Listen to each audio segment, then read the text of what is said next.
です。これですね、今現在岡山県をね、通過中なんですけれど、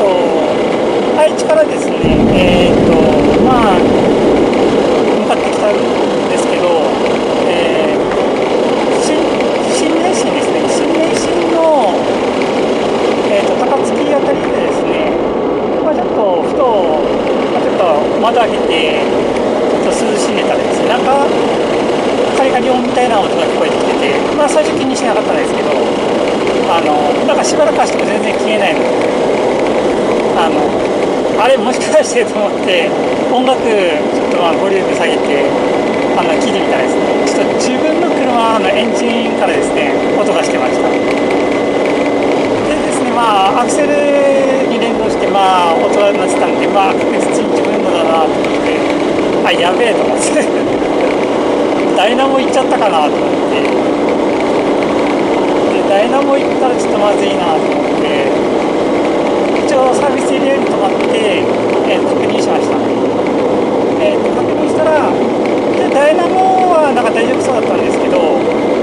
エンジンの方ですね、エンジンの方がですね、ちょっとエンジンオイルがちょっとローのだいぶ下の方まで減ってて、多分それでちょっとオイルが足りなくなったんじゃないかな。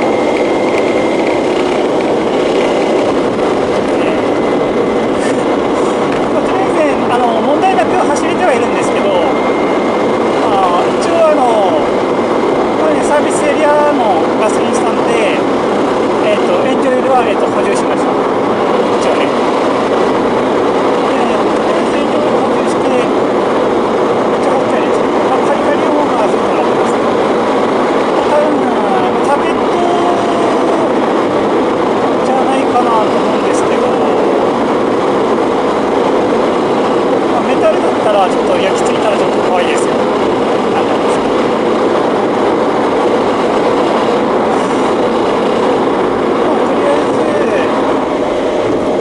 ガラス、フロントガラスもちょっとこの前割れたんで、と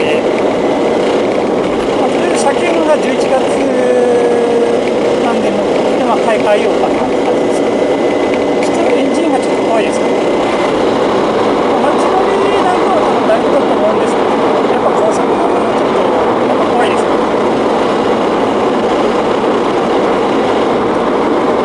壊れないにしても、ちょっとやっぱちょっとこのタペットっていうか、これがね、たまに結構出てくるんで、ちょっと動画で